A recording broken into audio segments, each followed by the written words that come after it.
Sadistic Penguin Studios presents the At the Show podcast with Tom Yumper Garcia. Okay, you people sit tight, hold the fort, and keep the home fires burning. And if we're not back by dawn, call the president. And Tony Tulsa Burt. I don't know this industry jargon, YP, MP, whatever, okay? All I know is that I cannot get a record contract. We cannot get a record contract unless I take these tapes. It's almost time, so grab a drink, get your popcorn ready, and join the film discussion with two guys from Chicago talking movies.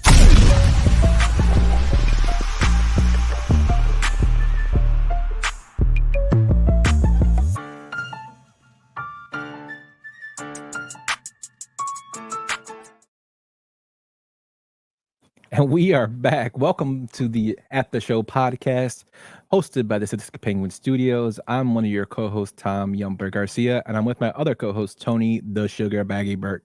How you doing, my man? Welcome back, everybody. Glad to be here. This is amazing. It's Friday. Yeah, it's pretty crazy, man. I was looking at our episodes. This is episode number 28 for season 4. We are pretty much approaching I think we have 36 episodes in the past 3 seasons. We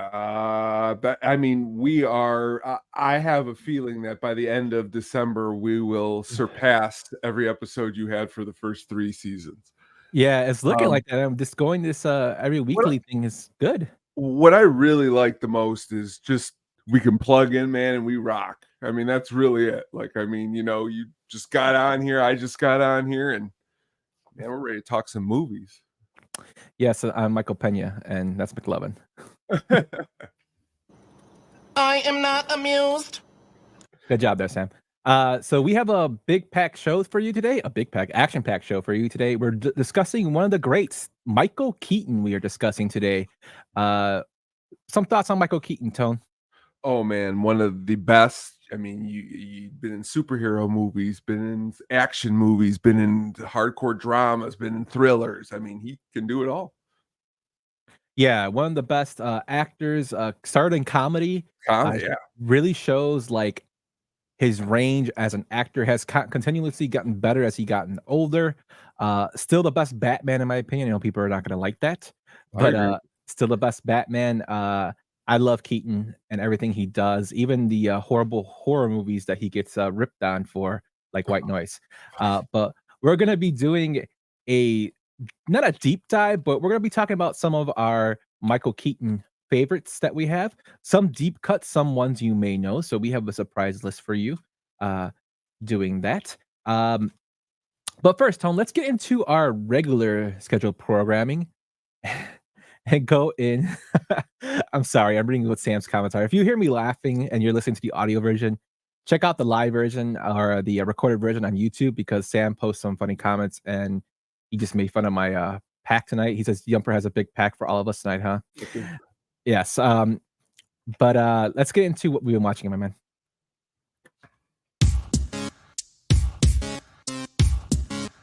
That's a me. And also, what were you just watching? Tone, what were you watching this week, my friend? 2 movies that I watched this weekend. First off is Steven Soderbergh's Behind the Candelabra, a movie that was made for HBO. Came out about 5-6 years ago. And honestly, this movie is one of my personal favorites for a lot of reasons. Not much the music, even though I am a big music man. Came out a little longer than that. It came out 11 years ago, 2013. But I've watched it so many times, it feels like it came out about 4 years ago. But for me, this movie, the performances of Michael Douglas and Matt Damon really seal it. If you're looking for something that is really, really campy and really, really ridiculous, The Life of Liberace is the story in this movie. In a few days. Oh, no, I don't want baby boy to have to wait that long. Why don't you just book a flight and come up this evening at my expense? Again, really out there performance by Michael Douglas playing Liberace, but even more is Matt Damon. And the reason I bring this movie up is the character that Matt Damon plays in this movie sadly passed away in real life this week, Scott Thorson. And this movie is a really interesting look behind the actual candelabra. And if you're looking, Steven Soderbergh, who has done great movies, the Ocean's 11 series, he has done so many awesome movies. His movie direction and style, you can see it in this movie. And he's actually got this new horror movie coming out that I'm sure we'll talk about when it does. But again, one of my personal favorites. Again, it's a really, really good look at somebody who, honestly, I didn't know anything about until I just watched this on HBO. You ever see this one? Not this film, but from the comments, what Caitlin is saying that this is better, a hidden gem of Michael Douglas and Matt Damon, a perfection. And yes, Buster Keaton is better than Michael Keaton, I guess. Buster Keaton, the comedian. But yeah, definitely interesting. And Liberace was such a an interesting, character. Of course, before my time, and I don't know, it's probably a little bit before yours as well. I mean, you're probably really young when he passed. I think it was like 88 when he died. Yeah. Yeah. But everybody talks about him. Like everybody talks about like his impact on not just the opera, but like his performances, his extravagant lifestyle. Like, so it would be something interesting for me to check out. What famous horror movie, the lead horror character in the movie is a fan, and I'll say she is a fan of Liberace? Ooh. Kathy Bates. Oh, Misery? Mm-hmm. When she says to him, when you're done writing it, we could sit up and listen to my Liberace record. Oh, so that's hilarious because I think of this movie too, but ridiculous. If you get a chance, it is actually more funny than it is anything serious. Rob Lowe does a really great job in the movie too. But yeah, that's that. And the other thing that I watched was last weekend, I saw Alien Romulus. I had it. Nice.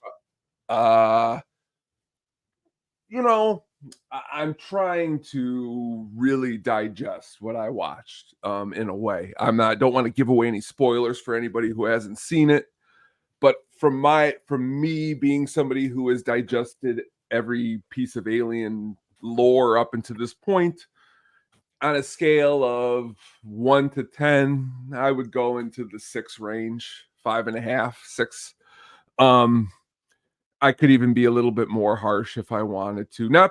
It could be for many reasons. It could be because I really hyped it up in my head and it did not live up to what I wanted it to be. It could be that it's a conglomeration. It reminds me a lot of Rise of the Skywalker, where you're just getting a little bit of everything from about 5 or 6 movies. And even what you are getting that's original doesn't really feel. But the one thing I will say about the movie beyond all of that is it looks great on the screen. It looks stylishly awesome. The performances are really good. It's just some things differently I would have probably done different in the storyline. So this story takes place between Aliens and the original Alien, right? That is correct. Yes. Okay, because I think I saw a list of how to watch the Aliens in progression of sense of time. I think Alien versus Predator Requiem, and then Alien versus Predator, and then I believe it's Alien, then this one, Prometheus. Like there's parts of this movie. Prometheus movies and this one, like, or something like that. There's definitely Prometheus in this movie. There's a lot of, actually, you wouldn't believe it, a feeling of Alien 3 and Alien Resurrection. And then there's obviously the feeling of Alien. I'll just give one gripe, just one small gripe for myself is, that at the beginning of the movie, they are they work on a planet that they are pretty much like a mining planet. And they have the opportunity to go up to this, not really the opportunity, they're just going to take the opportunity to go up to this abandoned spaceship. And what ends up happening is so they go, this was my problem, they go literally up into space and they're at the craft. Oh, okay. They didn't go up in space and fly a while and find it. It was literally they're on the planet and the ship just goes up and they're like, okay, there it is. And like, to me, there's a little bit too much of that in here. Like, and one review I read, and this will be the last thing I'll say. It was like there was a pause and a play on when you wanted to decide when you wanted everything to come to life and when you didn't. which is a little bit different than honestly rewatching Alien and Aliens. It's very organic. Like, you don't have that feeling. It feels like you're there in the thing. But honestly, worth checking out because it is an alien movie. Better than probably this movie we're going to talk about here in a few minutes that you went and seen. What have you been watching? But before we go, the order I was telling you about. Yeah, I'm sorry. It's AVP, Alien versus Predator first. The second movie is Aliens versus Predator, Requiem. Then you watch Prometheus, Alien Covenant, Alien the Original, Aliens, Alien 3, Alien Resurrection. And Romulus will fall in between Alien and Aliens. So it'll be right between those two. So it would be the sixth movie you watch and the rest of them on. And I don't real know, quick, and also real quick, they're adding, I don't know if you know this, next year on FX, there's going to be a television show, which is supposedly taking place before Alien, and it's on Earth, so it's going to be interesting. That's interesting. I will watch it. Yeah, I mean, I like Alien. I think Resurrection kind of is the thrown around term for like movies that just get remade. Resurrection. It's kind of a cash grab. Yeah, but I can feel you. It's kind of funny you saw that movie and then, but let's get into what I watched that was good. Yeah. So I am a huge fan of the George Lopez show. For those who have not woken up at 2 a.m. with their TV still on, you probably heard Lowrider by War playing, and you see the introduction of them jumping on a trampoline. I have watched it like when it first came out. I had all the seasons on DVD that they were released. I think they had seasons 1 and 2, which you have here. I don't know if they released 3 and 4, but I was waiting for them to come out. Peacock has all of them on there now, which I have been watching, just going through them. I finished Suits for like the 7th time, so I wanted to try something new. I didn't want to get to Vice yet because I want to dedicate a little more time to it. So I started watching George Lopez during my lunch breaks and when I have free time. So I'm through season 2 right now, but funny show. I mean, it's one of the first Latino-driven shows that I can remember. Probably, just a full Latino cast since an Americanized one that I can remember. Maybe in history, I haven't really looked into it. But it was revolutionary for its time. I mean, it brought his career up from just being a comedian with a lot of help from Sandra Bullock, and she's actually in the show for a few episodes, and she produces it. But it brought him a household name. He got a TV show out of it, he got movies out of it, and now he's getting booed off stage on comedy shows. But I remember the Latin Kings of Comedies where I was first introduced to him, and he sold a show that day, and I guess that kind of popped him off to this. But if you haven't seen it, it's kind of funny. It kind of peeks into like behind the curtain a little bit about his own personal life growing up. He didn't really have parents. He was raised by his grandmother, and they didn't really have a great relationship. And he kind of puts that on his mom. But he turns into funny. So there's a lot of stuff in there that Latino families will get, and even the American viewer will get. I'm sure you've watched George Lopez before. Oh yeah, I mean George Lopez. I've spent many times. I went through a lot of comedians, and he is one that. I mean, he's, as you stated, you know what I mean? He's a classic for what he does. And this television show, I love shows like this. I mean, I'm a sucker for a show that just has this setup. And because there's quite a bit you just can, because it makes you feel good. I mean, right? When you watch this movie, this show, you're not like, it's to make you feel good. And George does a good job doing that. Yeah, a lot of good comedy thrown around. And then, so I mentioned last week that I did happen to go see the 2024 remake of The Crow.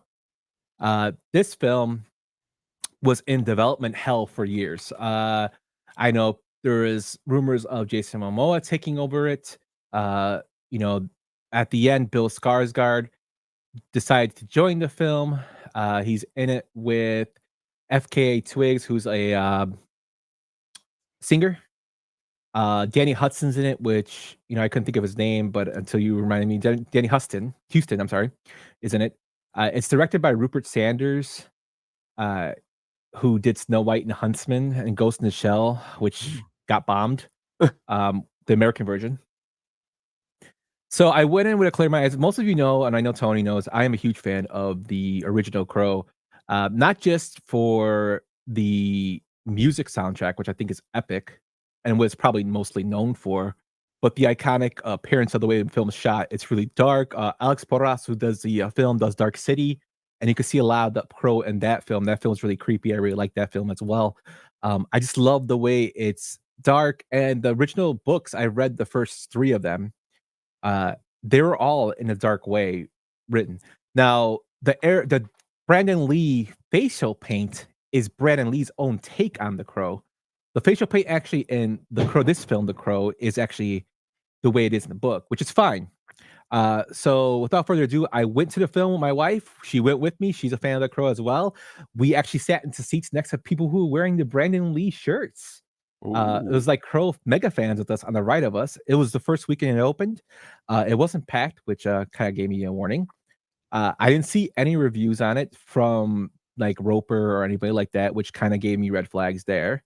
But I sat down to watch it, and the first 45 minutes were basically a love story. And it was like, am I watching The Crow? And people will say, oh, well, it's a remake. It's not, they're just taking it a different. I call bullshit on that, because if you're taking a different way to take the story, then you don't name the characters Eric and Shelley. If it was a sequel to The Crow, that's fine. But this is a remake. You're telling the retelling of the story. Now, did I expect it to be the Porras version? No. Some of the cinematography was nice. Some of the scenes that were shot were really nice. It's more gory than the original. I personally did not like it. My wife did not like it. I thought the music soundtrack was horrible in it. And I'm a huge fan of Santi Gold, but you had some knockoff version of Santi Gold playing. It just didn't go with it. I've heard people call this movie emo. There's not one emo thing about this film. The only emo thing is the way Robert Bill Skarsgård looks. The characters I felt were not likable in terms of Eric and Shelley. They were. I'll tell you. I'll give you a quick spoiler. They're drug addicts in this film. Spoiler alert. Yeah, I know, yeah. They're not likable. They really aren't. It doesn't explain a lot of things that have happened. Some of the characters aren't even named. And I know in the original Crow, Top Dollar wasn't named, Michael Wilcott's character, but it's pretty much known he was Top Dollar. And they kind of messed around. They have a character that's kind of like the Skull Cowboy, which was in the original, but they cut it out. They have a character like that in here, but it's not a Skull Cowboy. It's actually just a man. It's kind of like out there. There's some stuff that they threw in from the books, like the horse with the thorns, with the barbed wire, which is fine for the book, but the emphasis on this film just made it was a waste of time. I was very displeased, and when the music was playing, my wife was just looking at me laughing, because she's like, yeah, and I'm like, this does not belong in like a film like this. It didn't go with it. And there's Dante's Inferno. There's a scene with Dante's Infernal, and that opera scene of it where he goes on this killing spree. It made no sense. There was no likable characters in it. And usually, like, I know Brian isn't like the original, but he always says the soundtrack was great. There was no good thing that came out of this. I read reviews from people who said they liked it, and I read reviews from people who said that they hated it. My final thoughts on it, I thought The Crow Salvation with Edward Furlong was better than this film. Oh, wow. That's just me. I think they spent too much time on the love story instead of getting to the revenge and whatnot. I thought the way they did it in the original, where they did flashbacks of him like showing his love, was good. And Jack, you know what? Unlikable drug addicts. We have a film that we're going to talk about tonight where somebody has an addiction. Yeah, and he's not likable, but his character, unlikable. Yeah, the way he's played is likable. I mean, yeah, but you're supposed to like these characters. I don't know. I mean, Skarsgård's a good actor. Unfortunately, I think just like not Alien was better, it sounds like, than this, but still, when you have just the script, that it doesn't matter who you are as an actor, man, it's going to drag you down. Danny Houston's a great actor. We discussed that last week.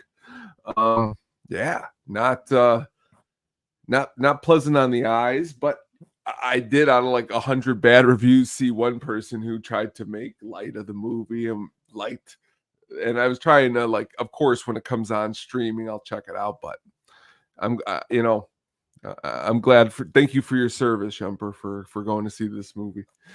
It's funny you say that because I am a movie nerd, a legit one. You Oh, know yeah. that. I'm a part of a Yeah. Crow Facebook group, and they were building this up for like since it was the Momoa days. Like, if you guys don't know, like Jason Momoa, who is Aquaman, he released a short of him in the Crow makeup. He's a huge fan of the original. From what my understanding is that he wanted to do a film, but he didn't want to do the original. He wanted to do a sequel to it, but pay homage.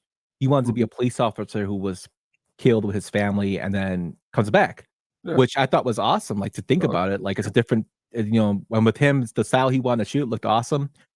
He left because they wanted to redo the original. That's why that was one of the sticking points of the reason he left.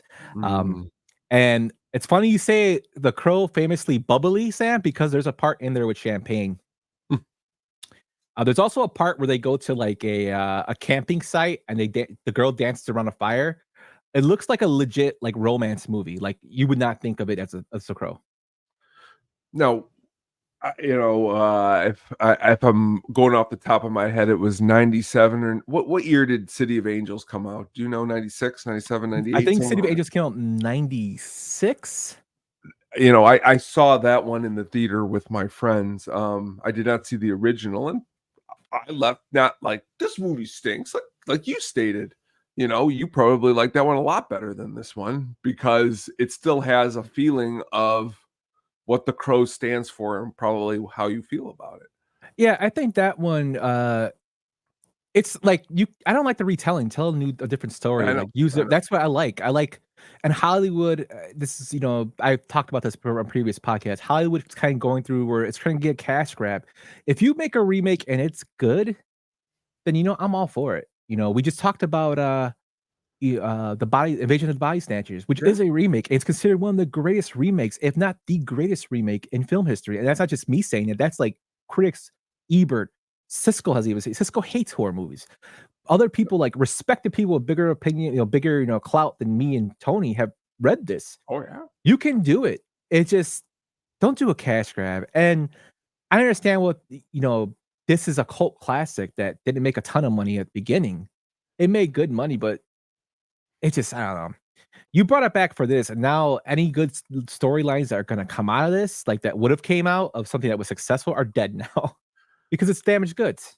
Oh, real quick before we move on, they just made an announcement this week of a movie that we covered. Well, we said how many episodes have we done? 27. We covered it like 20 episodes ago. It's La Bamba.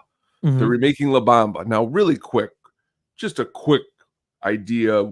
How do you feel about that? So the original actor, no, not the original actor, the original creator of the story is involved, and he is considered the godfather of Latin Broadway. I would like to see how it goes. I think the original was good, but I don't know if you can have anybody let me put you this way. In today's society, is this the movie that people are going to feel like they did about the original? That's the problem. It's like West Side Story with Spielberg. Like, it could be a great movie, but it's not going to give you the feeling of that original West Side. I don't think so. I hope they go into more detail. That is something that could be a positive more. But who are we getting? Yeah, replace the great Lou Diamond Phillips and Isai Morales. Like, who you get to replace him? That's like, it right there. Bob stole the show. That's it. Even Elizabeth Pena and the what, I can't remember her name, who played the mother. She did a great job. She was in Stand Deliver too. Yeah, who are you getting to replace it? That's really in my head. Just like in The Crow. Honestly, Brandon Lee is a huge what if story, and Skarsgård, he probably will not make another Crow after this. If Brandon Lee would have lived, how many Crows would he made if he would have still lived? I don't know. Yeah, but that was his shot to start Superstar. Yeah. He was supposed to be Johnny Cage in Mortal Kombat. Oh, that would have been awesome. But enough of my ranting. This is what we watched this week. If you feel different about the movies we talked about, Alien Romulus and The Crow, let us know in the comments. Let us know in DMs, tweets, anywhere. We have our stuff. Time for Timothy Chalamet to do an Eddie Murphy style picture where he plays all the roles. It could be, but he's actually going to be playing Bob Dylan. Yeah, I was gonna say that. Yeah, which looks kind of interesting. it does. It does. That was one of the trailers for Alien. I don't know if it Same thing for what The Crow, the Bob yeah. Dylan film. So it looks like I'll definitely go see that. I guess he does his own singing. But It's a musical one. yeah, and there's a lot of musicals coming out this year too. Some big ones. Joker 2 is coming out. That'll be interesting. But yeah, that's what we've been watching this week. Please bear with us for our rants. And again, let us know what you guys think over at the Show Pod, or at Lil Yumper on Twitter, or at the Sugar Baggy. We are also on Facebook and YouTube. Let us know in the comments. But Tone, let's get into the meat and potatoes here. Let's stop whining about not whining, feeling depressed about the films we saw, and let's talk about some good stuff with our man Michael Keaton. Let's do it. So, just a little background on Mr. Michael Keaton. Michael Keaton has been nominated for only one Oscar, which I thought was really crazy when I was looking through his stuff. He's been nominated for one Oscar, which he did not win. Of course, it was for Birdman. He has 2 Golden Globe wins for Best Actor, one in a show called Dope Sick and the other for Birdman. And he was also nominated for Live from Baghdad. He has earned $6.8 billion in films, meaning his films have all earned, whether he's starring, producing, or supporting actor. All his films have made 6.8 billion, which is ridiculous. So people don't think of Michael Keaton as a moneymaker, and he is definitely a moneymaker in film. Tone. He sure is, and honestly, he's still to this day putting out quality work. And by all indications, by listening, the main reason we're doing this is because, well, he's got a new Beetlejuice coming out, Beetlejuice. And not only that, but recently on HBO, he released this new movie that kind of slipped under the radar this last year called Knox Goes Away. Mm-hmm. And it's kind of like a thriller, kind of. And it's really good. So check that out too. Yes. And of course, he has reprised his role in, as Batman, of course, in The Flash. He's also done a movie that has not seen the eyes of the audience in Batgirl. I think it was written off as a loss. There is push to get that, released. He's acted in 92 films. So, and he's 72 years old, and hopefully he goes stronger. He looks good. He's still got his, he's still there. Acting chops are still strong. So hopefully he can put out some more bangers before, he settles and rides off to the sunset. What I really like about him is just this week, this story came out because he was in Tim Burton's Dumbo. And in this article, he stated how he felt he kind of let Tim Burton down, that he didn't feel like he gave everything he could. Now, that's a man who really cares about his craft still late in the game. And honestly, that's really admirable. Yes, sir. You want to get into the first one, my friend? Let's do it. We had a big day out there. Big one. We got a full moon. People are going to be amped. All right? Let's see what we got on hot tips. All right? Whoa. The new bath mats are in. One more thing. We got a serial rapist in Crown Heights. Oh, geez, I'm sorry. That's from my other job. Ignore that. Forget that. Well, don't ignore it. If you live in Crown Heights, walk in pairs. 2010's The Other Guys. Michael Keaton plays the role of Captain Gene Mock. It's directed by Adam McKay, who also directed Vice, Don't Look Up, Step Brothers, Talladega Nights, The Ballad of Ricky Bobby, Anchorman 1 and 2, and The Big Short. The film stars Will Ferrell, Mark Wahlberg, Eva Mendes, and of course, Michael Keaton. It had a budget of $100 million and a box office of $170 million, with $32 million coming in video sales.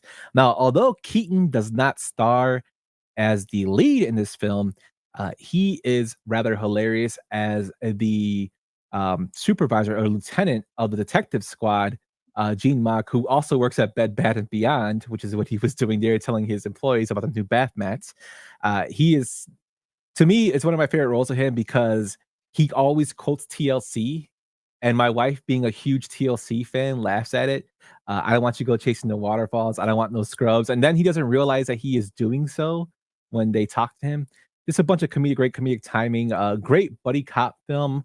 And he just adds in that extra, flair and comedy to it. One of my favorite parts is when he's on the phone and Will Ferrell comes in and says, "Gator needs his get, you big time bitch." And he's like, "What?" And he just gives it back to him. It just makes me laugh. This film. The Other Guys is a film that doesn't really talk a lot about in Will Ferrell's filmography, as well as Keaton's, and it's one of my favorite Keaton performances. What about you, Tom? Really hilarious movie. Since we've done the amazing, hilarious comedy episode with Mr. Sam Reeves, I've been catching a lot of Will Ferrell on television and been laughing. And honestly, The Other Guys is another great example of that. And with Michael Keaton, being who Michael Keaton is, and honestly, he can do the dry, like his delivery is dry, which makes it hilarious. Where like some people, it sounds like they're trying to be funny, where he is being funny just naturally. And I think that's what he's great at in this role, especially. Yes, he is naturally funny. And the crazy thing is, though, Tone, I was doing a little research for this. There was a possibility of Mark Wahlberg and Michael Keaton working together in a film called Batman Forever, which I know you love. Wahlberg was considered to play Robin, and Keaton was originally considered to play Batman again. Of course, he did not. He turned it down. So Wahlberg did not get the role of Robin, but that would have been kind of funny. Now, this is really a big year for, I think, by taking a look for Mr. Michael Keaton is 2010. Because in 2010, it's a good 4 or 5 years before he has a movie that is super successful. And also in 2010, he comes out with Toy Story 3, and his performance as Ken is hilarious also. So like in 2010, you can say, in a way, is a little bit of that Keaton renaissance that's getting people refamiliared, because before that, it had been a while since he had been something that memorable for people to remember. Yeah, and this film has it all. It has comedy, it has action, it has like baseball superstars and Derek Jeter, who gets shot by Mark Wahlberg. It also has Ice-T doing the narration of it. A decent soundtrack too. I always remember Season of the Witch when he's becoming the police crossing guard and it's playing while he's doing that part. Always makes me laugh. It's got probably one of the most memorable Will Ferrell flashbacks when he talks about being Gator. his alter ego Gator, it was actually a pimp. But it's pretty hilarious. If you haven't seen it, I definitely recommend you to check it out. Yeah, I mean, and then all of a sudden, Steve Coogan's in this too, and Steve Coogan is hilarious. I mean, anything, and rewatching it, I forgot he was in this too.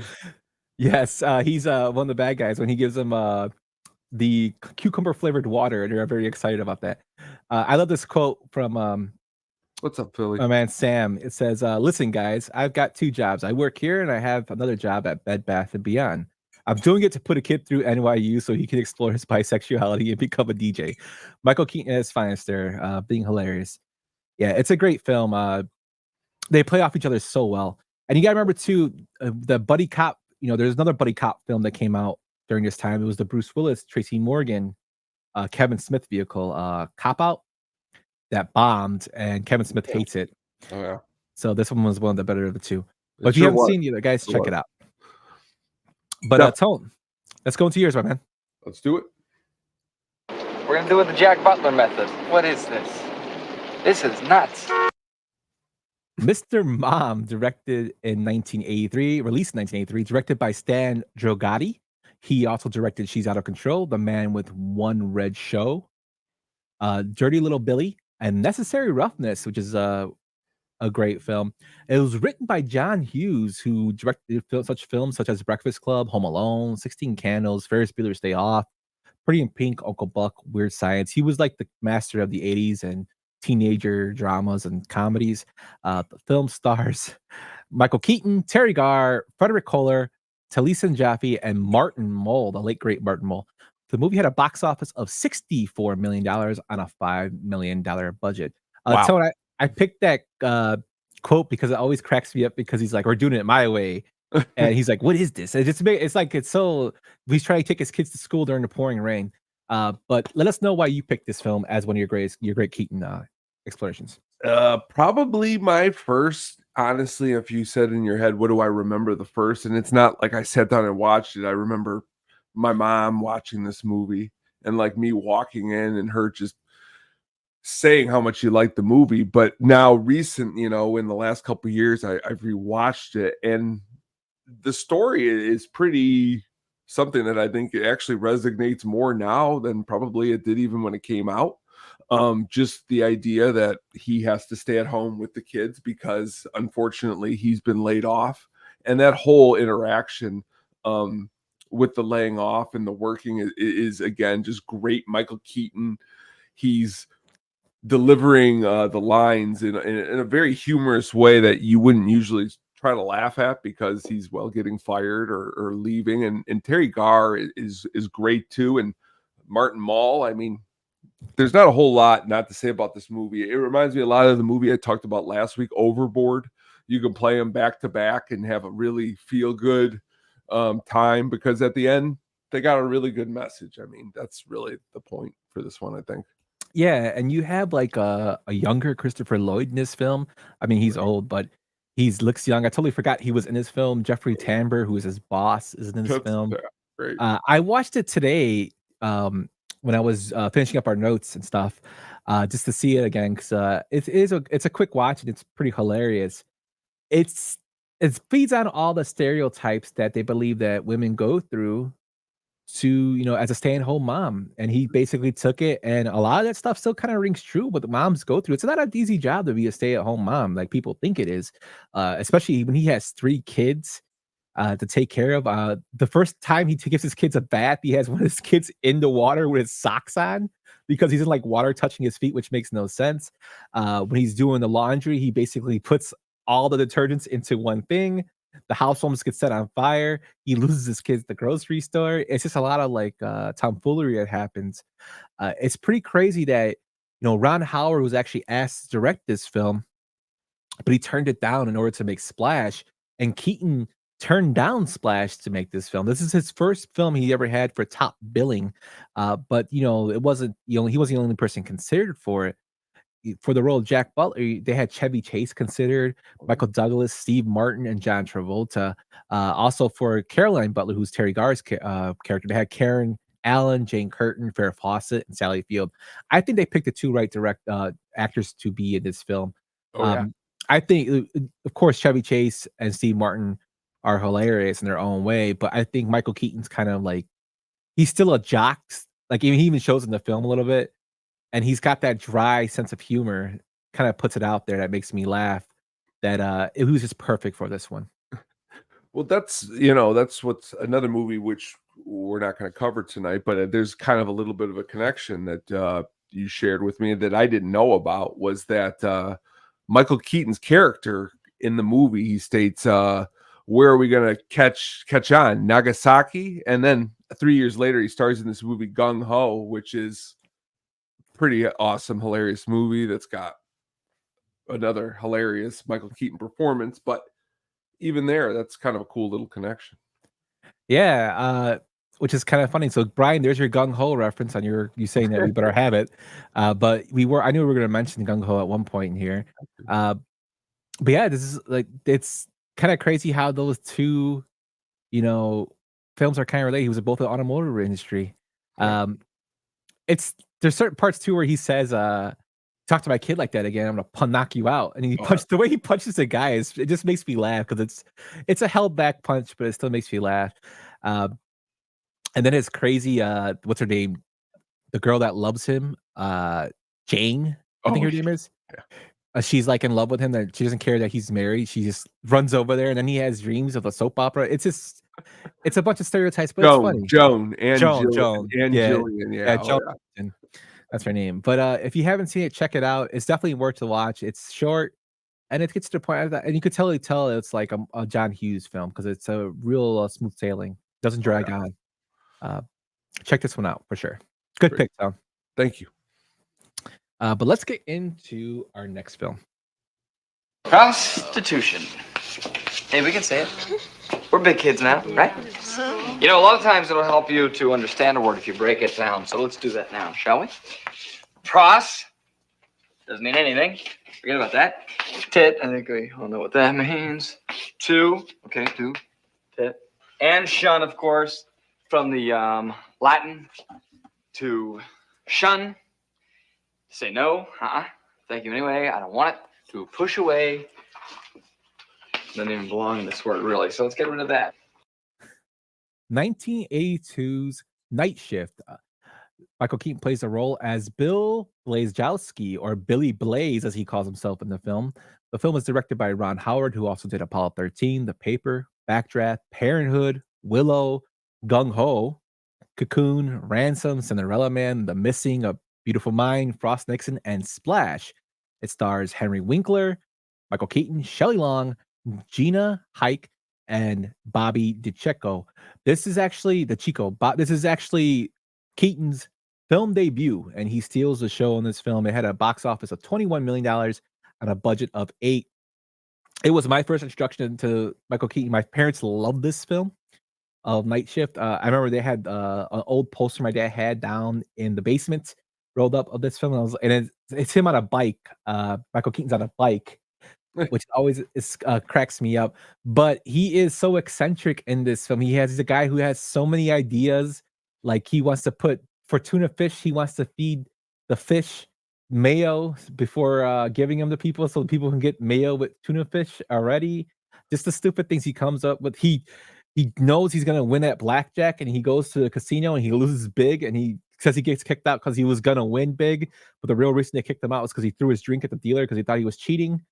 Just stuff like that. And then, you have the meek little, opposite of the Fonz and Henry Winkler, who just basically just eats shit all the time and just takes it, doesn't fight back. He has like a condescending girlfriend who's obsessed with her weight.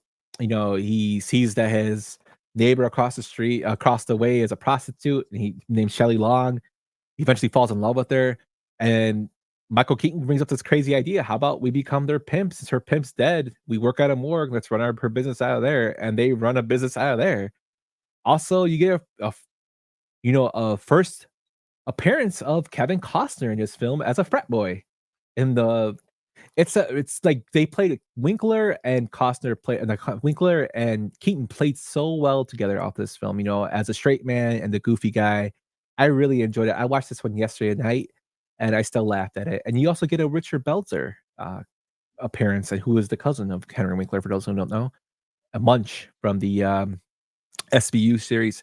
But this is one of my favorite Keaton films, and it's the film that put him on the map. What do you think about this one, Tone? This is my favorite Keaton film, and this is the favorite film that we're talking about tonight, for lots and lots of reasons. I'm not going to cover them all tonight because you're going to be like, this is Chuck telling Bill to shut up. That would be you, and keep playing that. So maybe we need that sound clip if we ever keep talking. This is Chuck telling Bill. But that again is just a great movie. For me personally, again, loving music. The music in this movie is incredible. My dad, like your dad, was again huge into this movie, and so was my mom. I can't remember if it was this or I just went with Mr. Mom because I can't imagine me seeing this first at like 6 or 7, but I do remember Mr. Mom. But what I do remember is my dad saying this was his introduction to this band, and this is one of my favorite bands.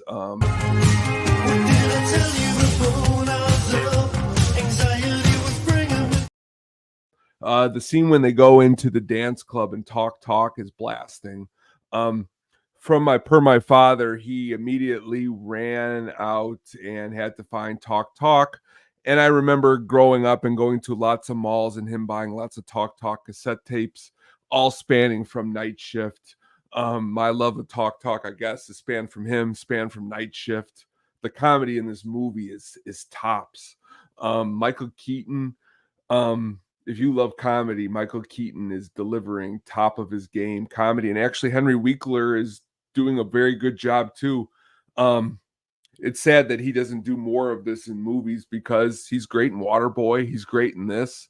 There's a big gap, between Scream, but there's not a lot more. But man, the scenes, and honestly, the scene you played there, the clip at the beginning, just that whole entire scene, man, I'll never forget going and running to my friends and needing to show them that scene right there and saying, I got the scene to show you, prostitution, okay? Pro. And then we went through it, and we would always keep doing it. So I'm going to have to reach out to some friends and let them know that they definitely need to see this tonight. Yeah, and this one of the parts that always cracks me up too is when he's like, "Oh, we gotta protect the girls. We gotta protect the girls," and he's like, "What's in your shirt?" And he pulls Yeah, out the big wads of yeah, napkins. yeah, I look tougher.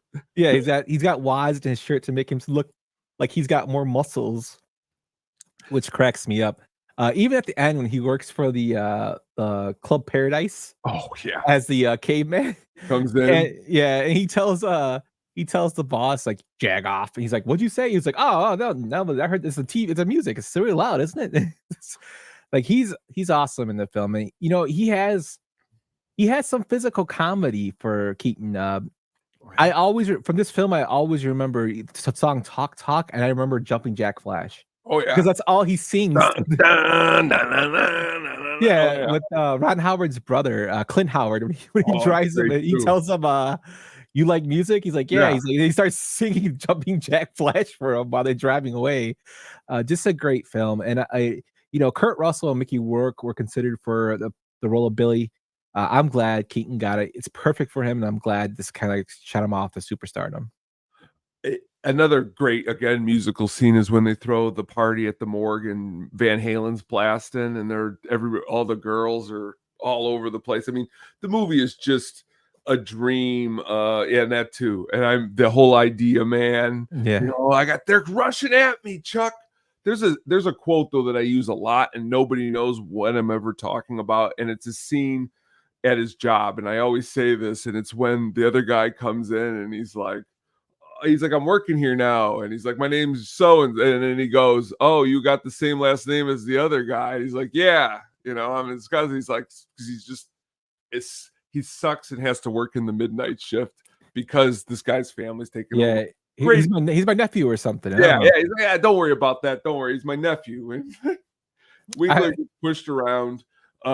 His wife is hilarious. His first wife in the movie, the one he's gonna marry, and she's like, have to keep turning the lights on and they're struggling.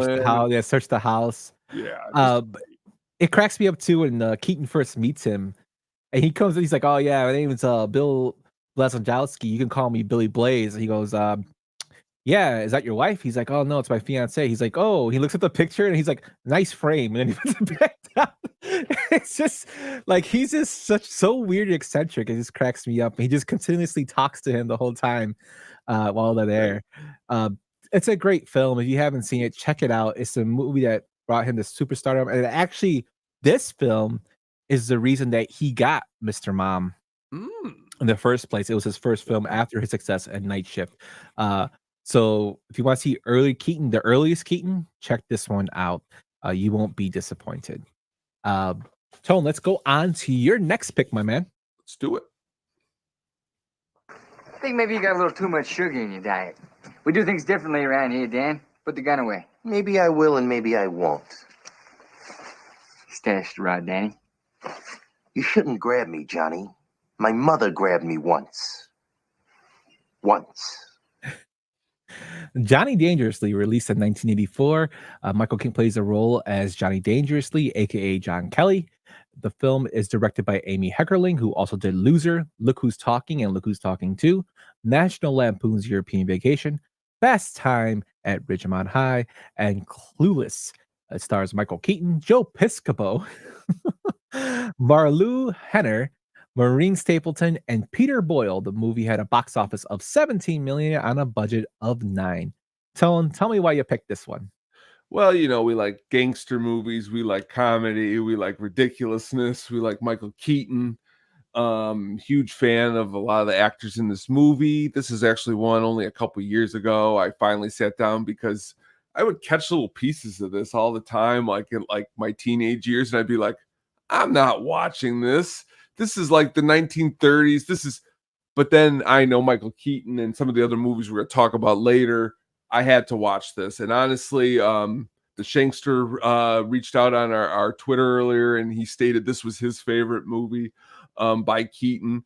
It's very unique in the way it's filmed, the way the set pieces look, the delivery. Just it's cool because it has a classic gangster feel. Yeah, and this film was actually inspired by James Cagney and a lot of films that he did in the 30s and 40s. Cagney was the quintessential mobster. You know, he played a lot of Italian characters. He played a lot of mobster guys. That's what, you dirty rat from the Ninja Turtles film is, given to him, even though he never said those lines. You killed my brother, you dirty rat. That's like this James Cagney. And Keaton actually has a lot of Cagney looks in this film. If you look at him, like he has like the eyeliner under his eyes that Cagney had in his films. It's a total like crazy comedy to the point that people who are a fan of the mob comedies, this is probably one of their favorites. Brian De Palma, who is known for JFK, no, not for JFK, but he's known for what's it called? The movie with Sean Connery and Kevin Costner. Oh, I'm sorry. The Untouchables. Untouchables. Yes, he loved this film so much that he cast Danny DeVito and Joe Piscopo in his next project, Wise Guys, another mafia themed film. Outfit. It's an underrated film that even Roger Ebert said that film should be looked at more. I like it. It's gives you. I'm a big fan of timepiece movies that go back in the day. I don't know. The things that I like about the 30s and 40s, the way things looked. I think this film kind of throws that in with wacky comedy. And the reason he's doing he was a good guy, but the reason he's trying to do this gangster stuff is because he's trying to take care of his mom's medical bills. Yeah, which cracks me up. And a lot of good humorous interaction. Yes, John Piscopo in the film is hilarious. Also, like Sam said, the rapid aging mom from Smoking is a great fit. Yeah, it's hilarious in its own way. Definitely a film that does not get talked about a lot like it should. But definitely deep cut gem. A good pick, Tone. I miss the old days when you didn't have, I don't know, but before you had Hulu and all that, when you just had cable and Comedy Central would play movies all day. This is one that they would play a lot of, and that's why I was able to catch bits and pieces. And Amy Heckerling, she does a good job. She's a good director, has some good movies. This is one of them. Yeah, definitely. Also, for legal reasons, the Weird Al song "This Is the Life" was not included on the home video release of the movie. That's unusual. No reason why, it just says for legal reasons. But yeah, definitely check this one out. Like I said, it's a spoof of basically all the Cagney gangster films. And it has Keaton in it being goofy, which is, he's not just a talented actor, he can also make you laugh. If these movies that we have talked about so far haven't told you that. But great pick, Tone, great pick. Thanks.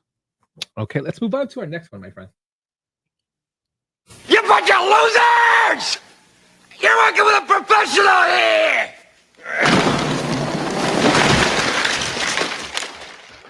Nice fucking model! 1988's Beetlejuice. Of course, Michael Keaton plays the role of Beetlejuice or Beetlegeist. It's directed by Tim Burton, who also did Edward Scissorhands, Sweeney Todd, The Demon of Barber Street, Big Fish, Mars Attacks, Ed Wood, Batman Returns, and Pee-wee's Big Adventures, just to name a couple of his films. It stars Alec Baldwin, Gina Davis, Michael Keaton, Catherine O'Hara, Jeffrey Jones, Winona Ryder, and Glenn Shaddix. The movie had a budget of $15 million and a box office of $74 million, with $23 million in video sales. Now, this is one of my picks, Tone. It had to be on the list, especially with Beetlejuice coming out. This is, again, Keaton in a comedy role that deals with the paranormal. It's one of my favorite films growing up watching, just because it deals like in the funny way of the afterlife and ghosts. It has probably one of the best music monologues in it, in Deo from Henry Belafonte, when they sing around and then they, right. it makes light of the afterlife. If you commit suicide, you become a public servant for the rest of your life, which was pretty crazy. And yes, Philly, I was actually about to say this. Michael Keaton's only, I believe, in 19 minutes of this film. No, 14 and a half minutes of this entire crazy film. And he steals the show, and 95% of his lines were ad-libbed. So that part where I just played, where he's yelling at them and the model falls behind him, he ad-libbed that part because that wasn't supposed to happen. That's why he says it, and he grabbed his junk as a way to make comedy. It is, it's an all-time classic. Oh The yeah. look, that has a Tim Burton look in terms of like the weirdness. You can see the Edward Scissorhands, like it's kind of like that gothy, like graveyards kind of look. It cracks me up, just the characters in it. Jeffrey Jones as the weird dad. You have Catherine O'Hara as the weird artsy lady, and then Otho, who's played like Glenn Shaddix, as the guy who basically lives off her, Oh, with their rich friends, and it's just one of my favorites, man. I'm really really excited that they're having a Beetlejuice come out. Now, do I hope it's gonna be as good as this one? I don't know, but Keaton did also say that he would only come back if the script was good, and Tim Burton is directing it, so I'm hopefully it's going to be, yeah, very good. And yes, Philly, Alec Baldwin said this was his least favorite film. He's done. Not sure why. Probably because he didn't get all the great one-liners in this one. Alec Baldwin, love him or hate him, he is an egomaniac. Keaton says this film is actually his favorite. Tone, I can ramble more and more about this film, but let me know what you think about Beetlejuice. I mean, this is probably right there with the other ones. Is right up there as one of the first ones that I've seen. This movie, if you like Halloween, it's like just pretty much Halloween house, just like sitting in, just living in Halloween. I just love this movie so much for many reasons. I mean, it's creatively amazing. Again, the jokes are pretty good for what they're trying to pull off in the movie from everybody involved. What I really like a lot is you said, is just the interaction with, like, especially as a kid, like some of the over the top performances. Catherine O'Hara is one of my favorite female comedians, that have ever graced the screen, and she just does a really good job as the mom in this. And honestly, since this, she's just done so much more that I can imagine in the new movie she's going to do great too. Michael Keaton, this is a great performance for him. I mean, honestly, you're looking at possibly in a different time period. I'm not saying Academy Awards, but I mean, he's really good in this performance. Now, this sequel, it's going to be different than this because it's a sequel, but he did a really, really good job in this movie. Cinematography is amazing. The sandworms for the end of time. How can you not ever think, well, I've walked up lots of staircases and lots of houses and thought of the banister coming alive. Town over from here, 3 years ago, they turned their whole house into, like, it was like every window was a different Beetlejuice like scene, so you could like walk up and see, and like full dinner table scenes and everything. It's the movie is taken off to a new level, and honestly, it deserves it. For Michael Keaton, obviously, and so many other different reasons. Yeah, it's comedy gold. I was reading a little background on this, and Philly, you were giving up some great trivia in the comments. He says you get a preview of Jack Skellington in the movie as well when the Beetlejuice comes up to the floor of the carousel hall. Yes, Jack Skellington is on his carousel.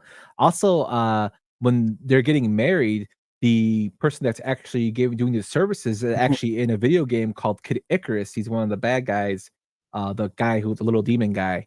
That always stuck. Book and goes, no, really? Yeah. He's actually, if you look him up, I had Kid Icarus too. That's awesome. Yeah, he's one of the, when you do the bonus games, if you get him, the bonus game ends. He's one of the little statues, which I always thought was hilarious. I'm like, did they make that from Beetlejuice, or I don't know? I have to look it up. But some of the stuff that I found funny was the studio wanted to originally call the film House Ghost. And Tim Burton, being Tim Burton, was like, as a joke, was like, why don't we call it Scared Sheetless? And then the studio was like, oh, that sounds actually pretty good. And he's like, oh, hell no, I was just joking around. Which, he was very concerned about that. This was the first film to be sent out on DVD by Netflix when it was a DVD service. It still is. I guess it stopped this year, but until this year, it still was. But this is the first film that was sent out on their DVD service in 1998. Michael Keaton based his performance of Beetlejuice on Chop Top from Texas Chain Massacre 2, which was played by Bill Moseley. Awesome dude.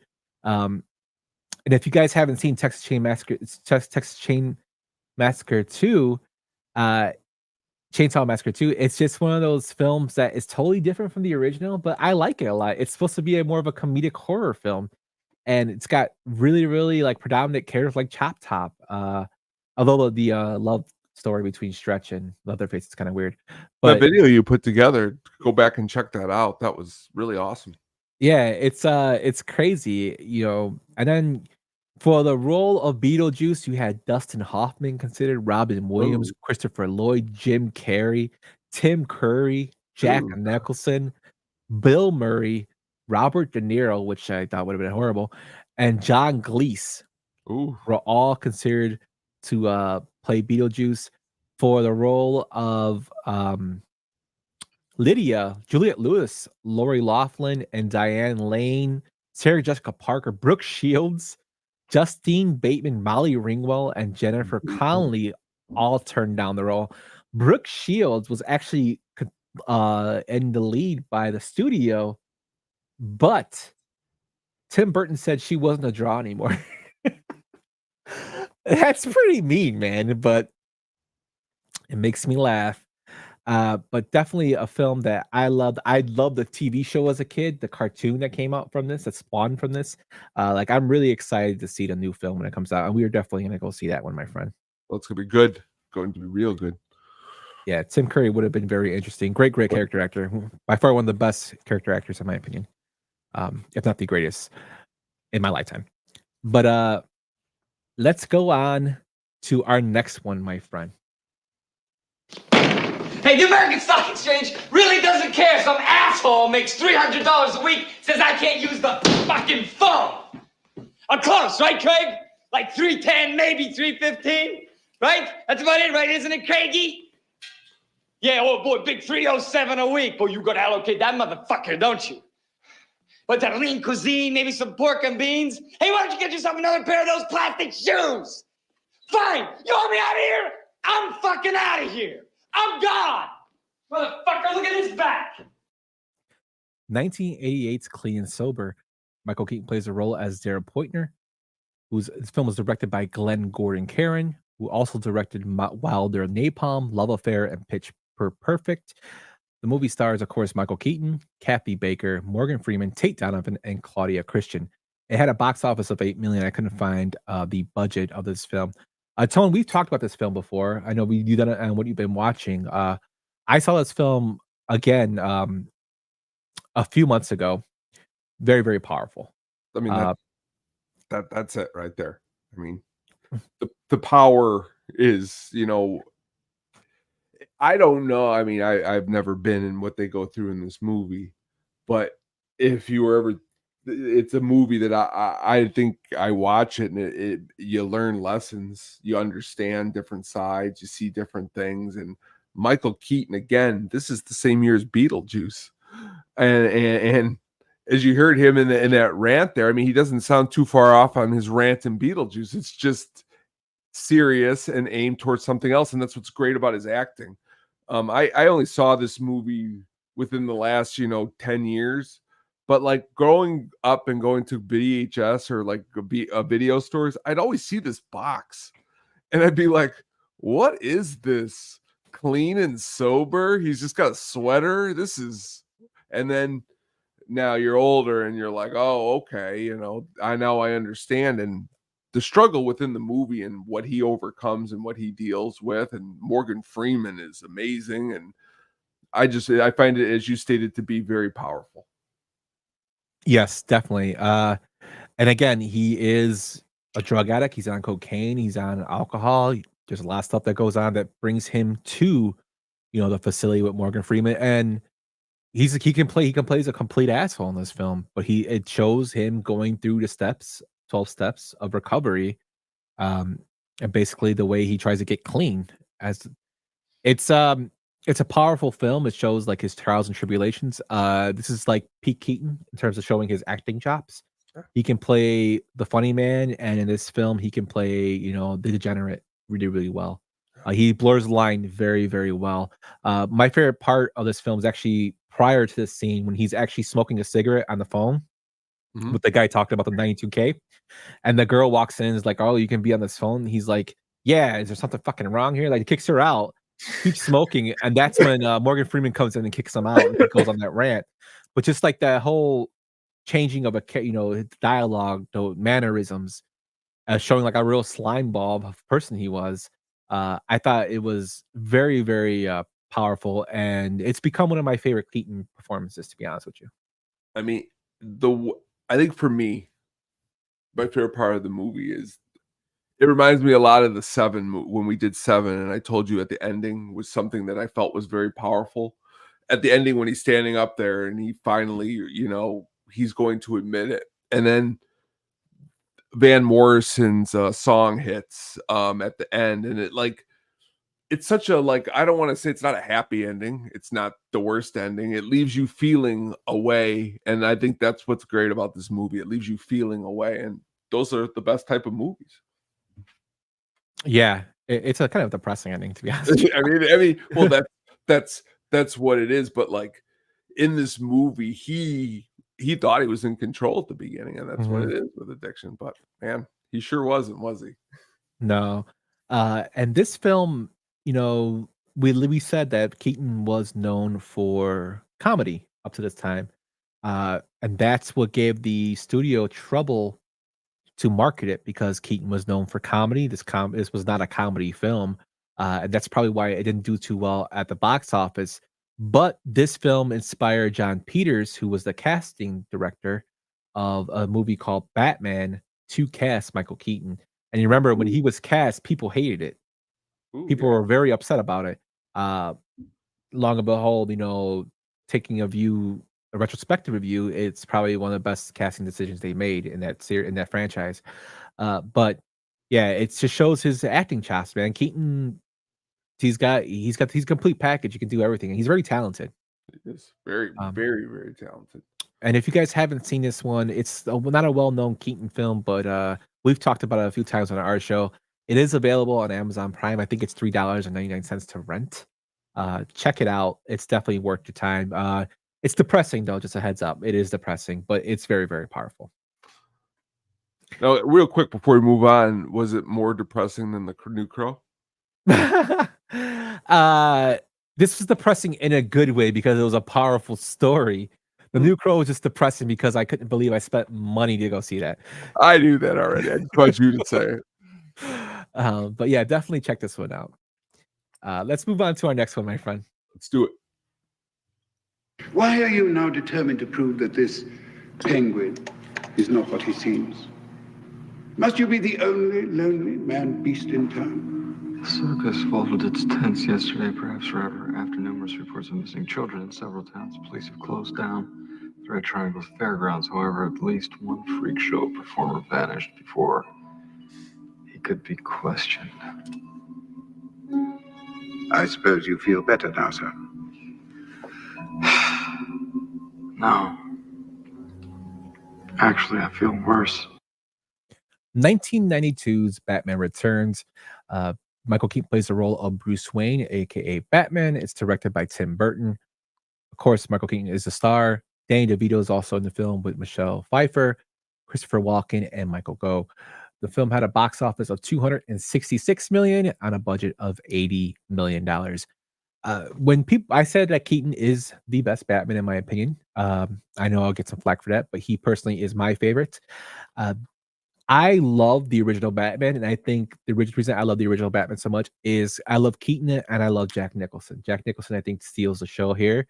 I think Danny DeVito does a great job as the Penguin in this film, but I love the evolution of Batman's character of the Bruce Wayne and the Selina Kyle character, romance that they have there.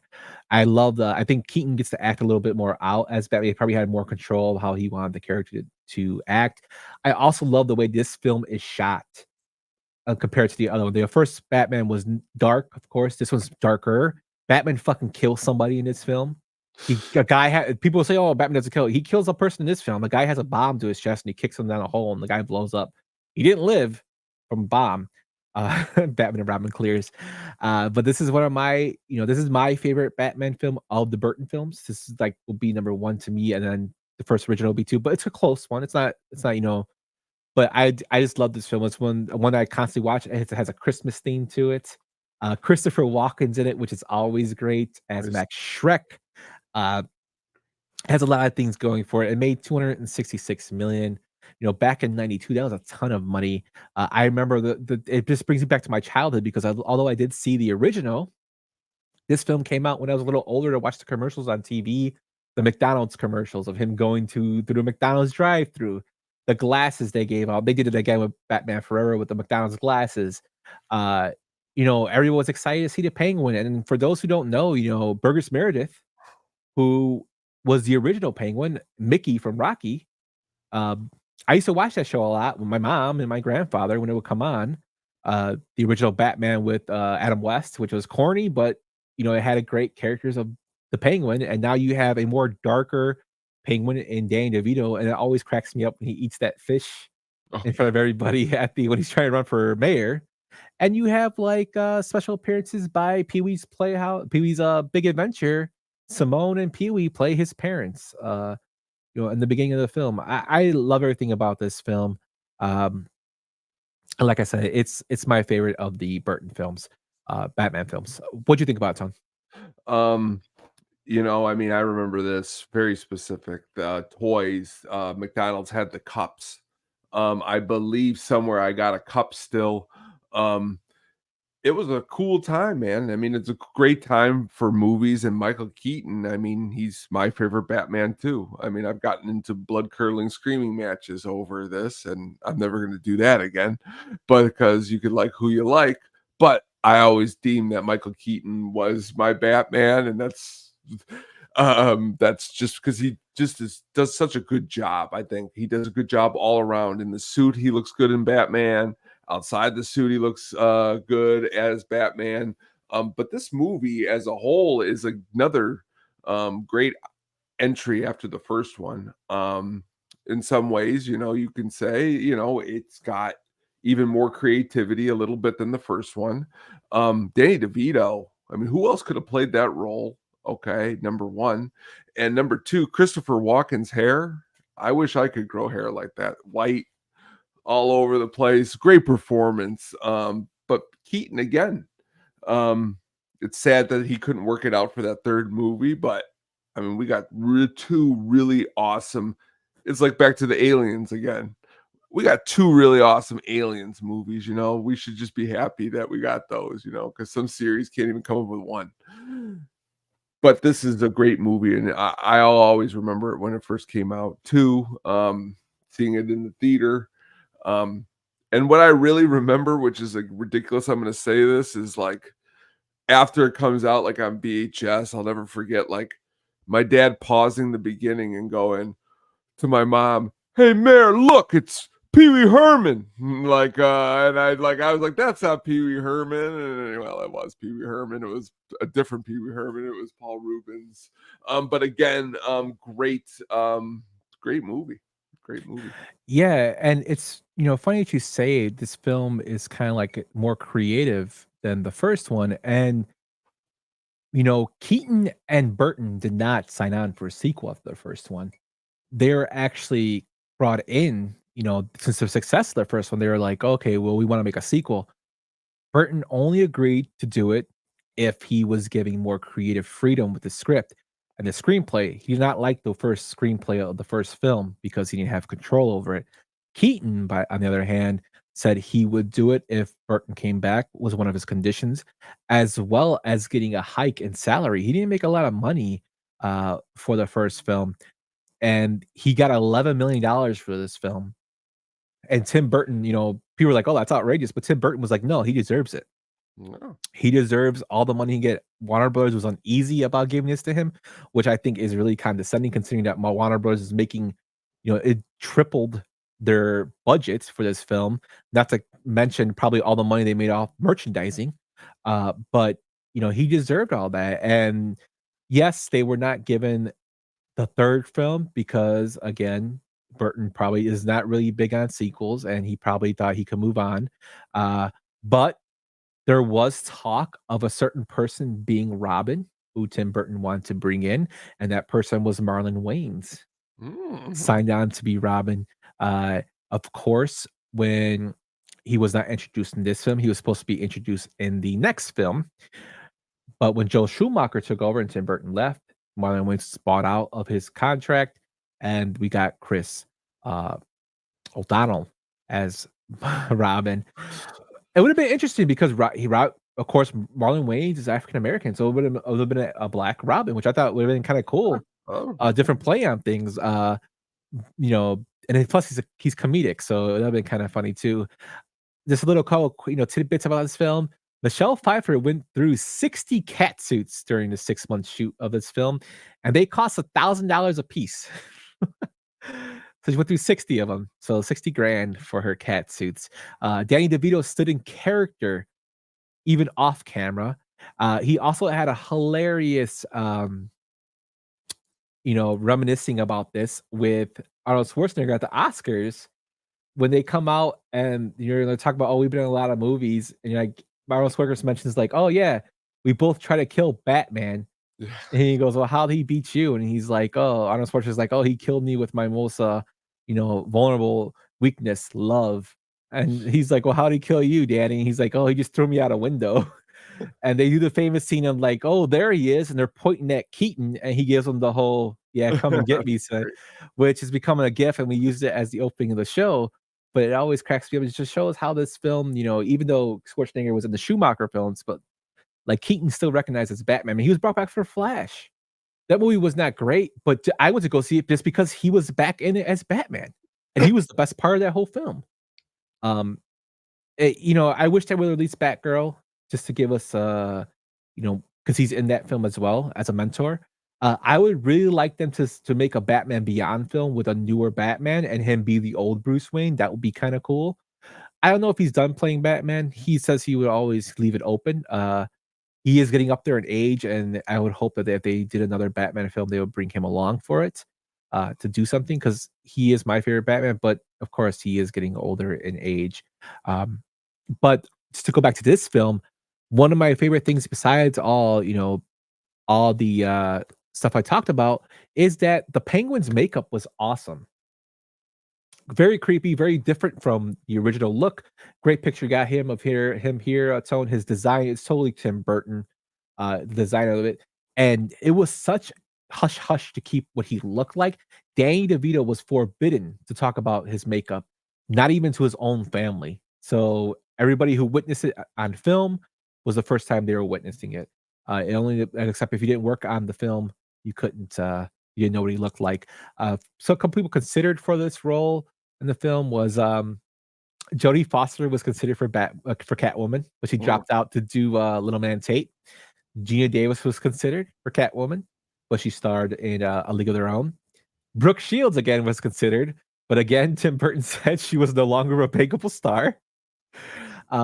Also to play on horror, Max Schreck, Christopher Walken's character, is named for the actor who played Nosferatu, which is going to be remade and released this, I believe, next month. Will Dafoe, Count Orlok, who was played by Max Schreck, the actor, who everybody thought was a real vampire. But I do like the little tidbits that Burton throws in there. Also, David Bowie was considered to play a role in here, but he eventually did not do so. It was given to Christopher Walken. Just a lot of little tidbits about this film. We could do deep dive into the Batman series in the future, but I just want to throw this up there because I love Keaton as Batman. Before we move on, I just remember a story that I heard where Sean Young, who plays Finkel and Einhorn in Ace Ventura, she really, really wanted the role of Catwoman. So she showed up to the set dressed up as Catwoman, and she got thrown out. It was really ridiculous. We'll have to do more research on that to even more. And yeah, I think she was actually cast as Vicky Vale, if I'm not mistaken. And then eventually something happened where I would have to look into it. Yeah, we'll talk about that later, but it's funny. Yeah, but she got thrown off. Lorraine Bracco, who is from The Sopranos, from The Goodfellas, she was considered for Catwoman, but turned it down to do Medicine Man. She was in that film. Karen, we needed that money. Yeah. Why you doing it, Karen? No. But definitely one of my favorites of very good. Great the Batman trilogy. Pick. All right, thank you, my friend. Let's go into another deep cut for you. Oh, I love this movie. Cross the line. You're in my room. You're in my private thing.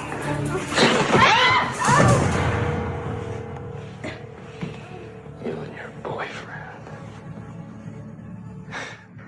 You insulted my intelligence. You got in my area. 1989's Pacific Heights. He plays the role as Carter Haynes, James Danforth. Directed by John Schlinger. I think that's what his name is. Schlinger? I think Schlesinger. Schlesinger. Thank you, sir. No, you're welcome. My pronunciations come to haunt me again. Who also directed Midnight Cowboy, Marathon Man, and Yanks. Stars Melanie Griffin, Matthew Modine, Michael Keaton, Laurie Metcalf, and Mako. The film had a box office of $44 million and a budget of $18 million. Tone, you talked about this film before as well. Tell us why you picked it. Because we've talked about Mako before, and for some unknown reason, I always think of him in this movie, which is the least movie you would ever think of him in. This is like, I would not think this is what I would deem to be an elite thriller for me. I love this movie in so many ways. Michael Keaton is great. He is extremely, extremely creepy in so many ways.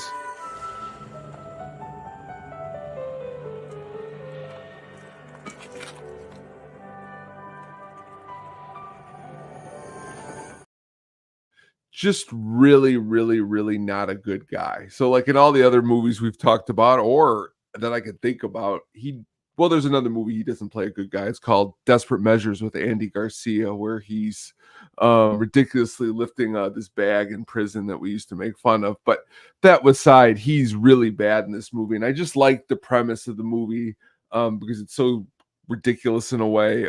This couple buys this apartment complex and they need to rent it out. And you get a Michael Keaton. And there's just so many hilarious tropes in this movie. It's another one that me and my wife watched just to kind of like zone out and have some laughs, because it's really not supposed to be laughed at, but it's ridiculous. Yeah. And, this film showcases Keaton's ability to play a devious asshole. Like he plays a bad guy in this film. That scene you just showed right now, it cracks me up because of the way he looks at the cockroach. And it also makes me laugh because when I was doing research for this, Orkin, the extermination company, is big in this film for that part when he inbreds the house with the cockroaches. They pay $20,000 for the scene in which an Orkin rep is hired to exterminate cockroaches. However, the company was upset with his portrayal in the film, and it sued the producers for unspecified damages. The result of the lawsuit was not made public, suggesting that there was an out-of-court settlement there. So advertising at its finest, folks. I like this film because it's a deep cut one, but again, it shows that the different abilities of Keaton as an actor. How he's so great at his craft. He can play funny guys, he can play serious guys, and he can play demented freaks, con men, like he does in this film. Also, Melanie Griffin was actually really, really good in this film as well. The part where he gets him to punch him in the face and gets him arrested. It's like he's such a conniving bastard. Well, I think the ridiculous in the movie doesn't come from Keaton. It's Matthew Modine. It's just overly cheesy. He just overly keeps going and going. Where like Keaton is just bad. Matthew Modine's like, I'm gonna get you, and then she ends up being like, you gotta leave for a while because that's what's crazy about the movie is that again, Matthew Modine has to move out because he's being the one who's you need some time away from Melanie, and just a lot of again, Michael Keaton playing, like you could see his face in this picture if you're watching online. He just looks like he's not there in the movie, which he does a great job. But there's a scene me and my friends would always laugh at where Melanie Griffith goes out in the garage and she's like fiddling around. She's got like her flashlight. And then she like goes into his car and he's just like standing there staring with like the serious face. I just love Keaton in this movie, and it's another indication. The main reason I picked it tonight was again to show we could show many different sides of what Keaton was bringing. So again, yeah, it totally shows different sides of him. This film was actually one of Christopher Reeves, like Superman. Christopher Reeves. He really wanted to be Carter Haynes and lobbied for this role really hard. But he did not get it, and Michael Keaton knocked it out of the ballpark. But I would like to see Christopher Reeves play the role. I mean, he was a fine actor in his own right. But I don't know if he could have played it as good as Keaton. I would have liked, actually, now that I know when you said it, I thought wrongly, but I would have liked him instead of Matthew Modine. This could have made this movie elite. Now, I like Matthew Modine too in a lot of other movies. I'm just saying the acting of Christopher Reeve and the part of the person trying to get him out would have been a really good role for him too. Yeah, if he went for that role, I could see him like that. I think that's what kind of hinders this film a little bit is Matthew Modine's character. It does. But overall, the film is good and it's a good deep cut tone. Great pick. Also, appearance by Beverly D'Angelo in this film. Oh yeah, she was, which is a very interesting. It's like Keith David in Roadhouse as the bartender. You're like, why is she in this? But she is. Yeah. Be sure let her know what scene you see her in. You guys watch this, but definitely check out Pacific Heights. It's another Keaton deep cut. But we're gonna move on to our final two, and these two films are not deep cuts. For the next one, let's go into it. Tone. I'm bringing this up to you because I know this is Barron's idea, his agenda. I gotta tell you, I mean, honest to God, I mean, he doesn't care about the city the way we do. I mean, how could he?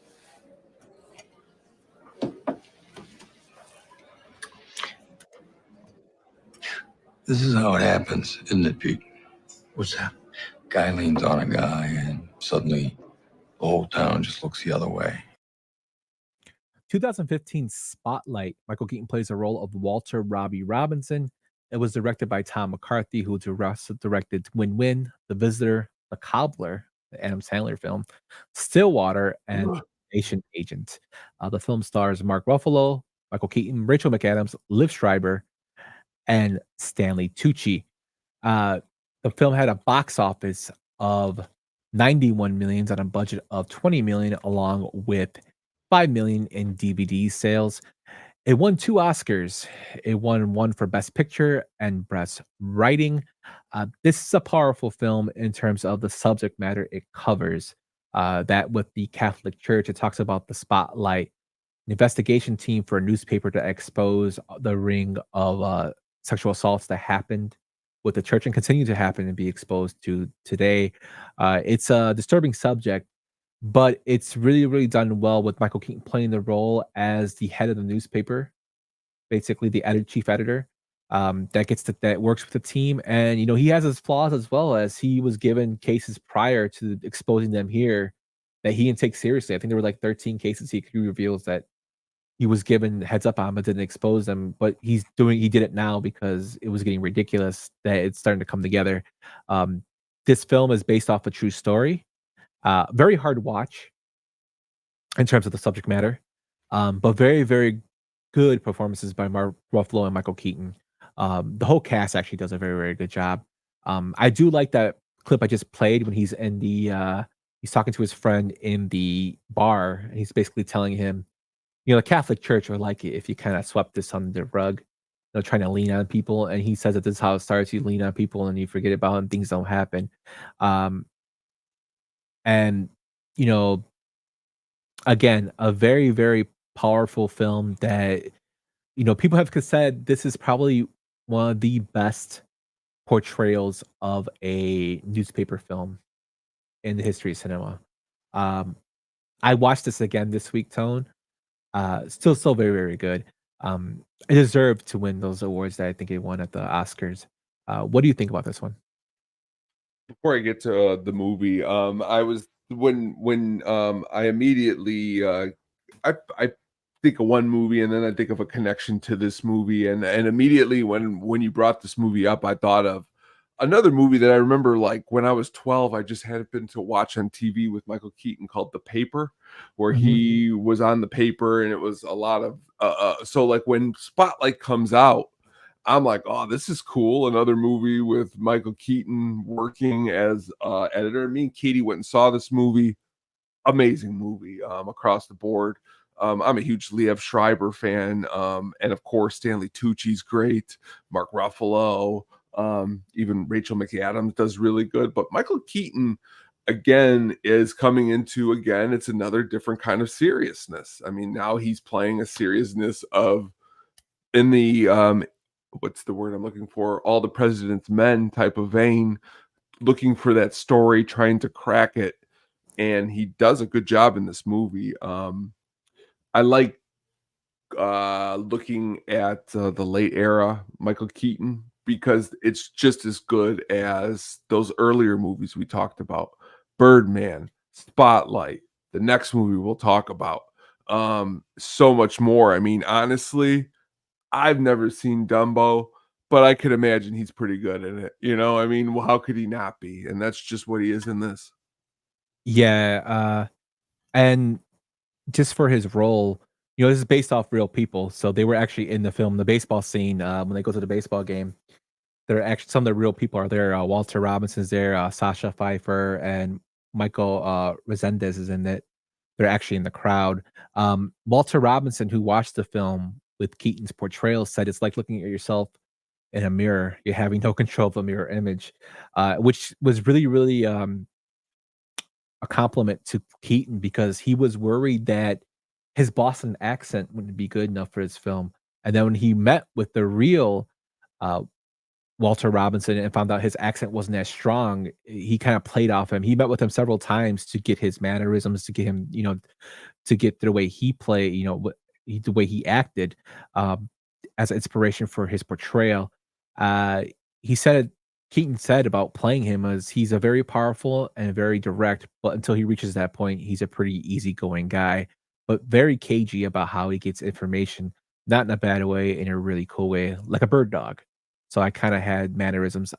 So I kind of had the mannerisms I observed from him like that. Again, this brought the downfall of the, it's basically popped the top of the issues with the Roman Catholic Church and priest, and it's still going on to today.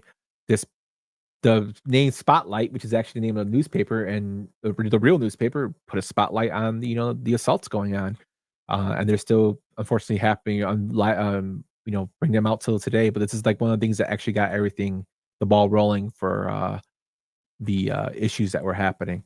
But it's a powerful film. It still holds up. I really love Keaton in this role. It's kind of like you said, a cagey editor. He's more of like he's not the lead actor like a Mark Ruffalo, but he plays a great supporting cast member in this film. Again, I love the way that you picked a movie that shows a different side of him. So this was a great pick. Thank you, my friend. Thank you. Let's move on to our final film, Tone. Now, I know what you're thinking.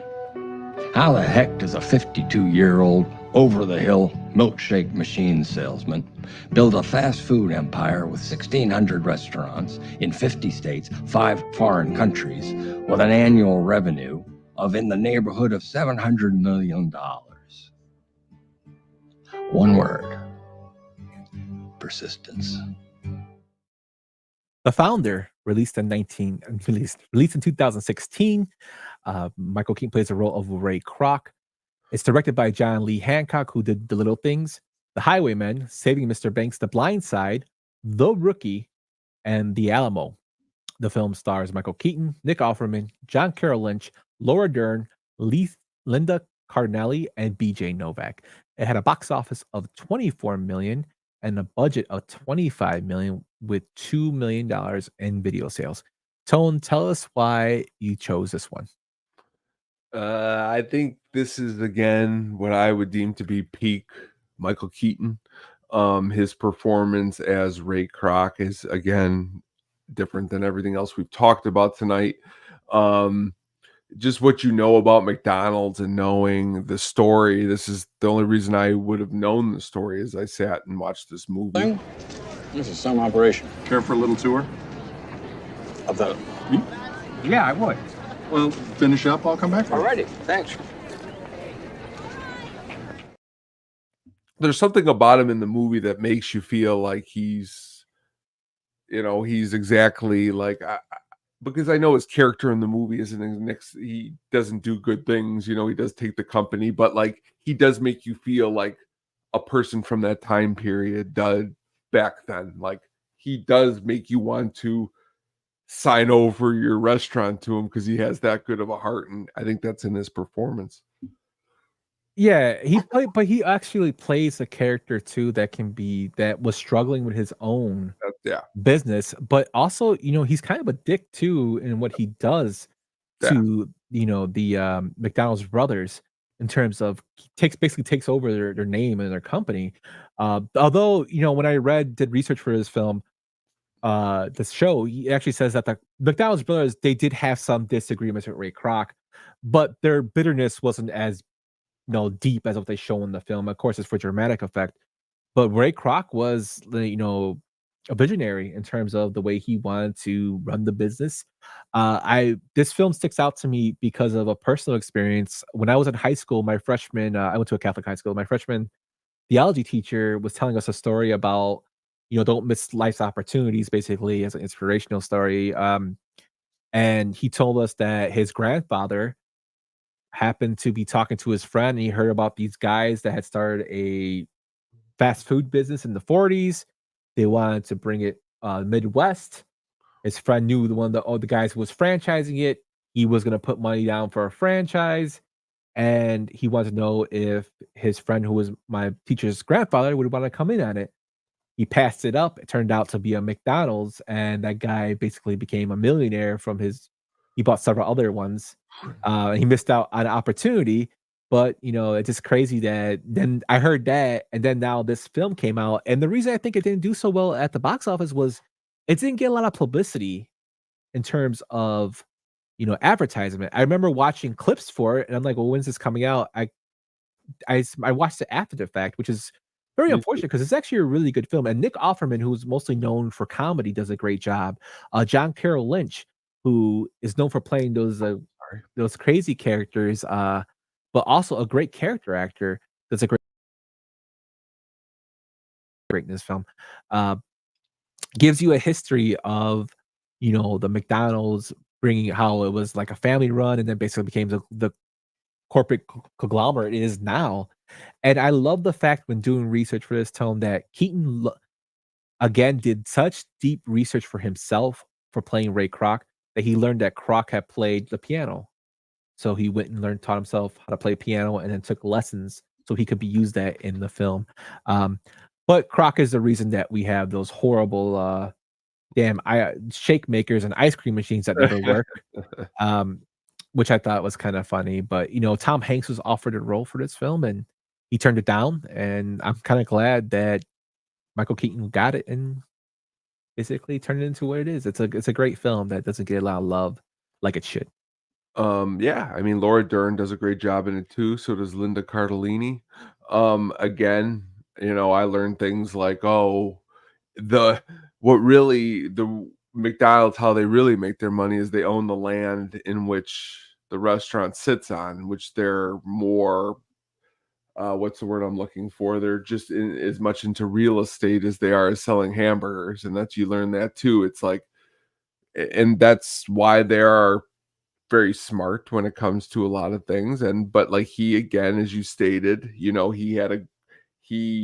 was had a good personality in a way. But what I also brought this up to Katie recently is in the movie, how like when people first started opening up these McDonald's, they'd have like spaghetti, and then he had to come through and be like, yeah, we're not doing spaghetti. You have to stick to this specific thing, like the franchisees when they would try to open it up.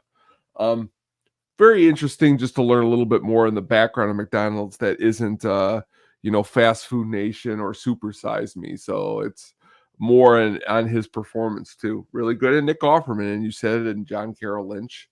I mean, that guy was on American Horror Story as a clown, and then in here he's playing, one of the McDonald's brothers or whatnot. Yeah, I always remember him from Fargo, and I always remember him from this film with Halle Berry called Gothica, where he plays the sheriff. Oh yeah. Yeah, definitely a great character actor. But like you said, shows the background of McDonald's. I do like the fact that when, Nick Offerman's character approaches him in the bathroom and tells him, "How'd you know what this was gonna become? Like, how'd you know, basically you took our business away from us?" And he basically says, "You had all these companies come to your restaurant and watch you guys how you did everything inside. They tried to copy what was happening in the restaurant."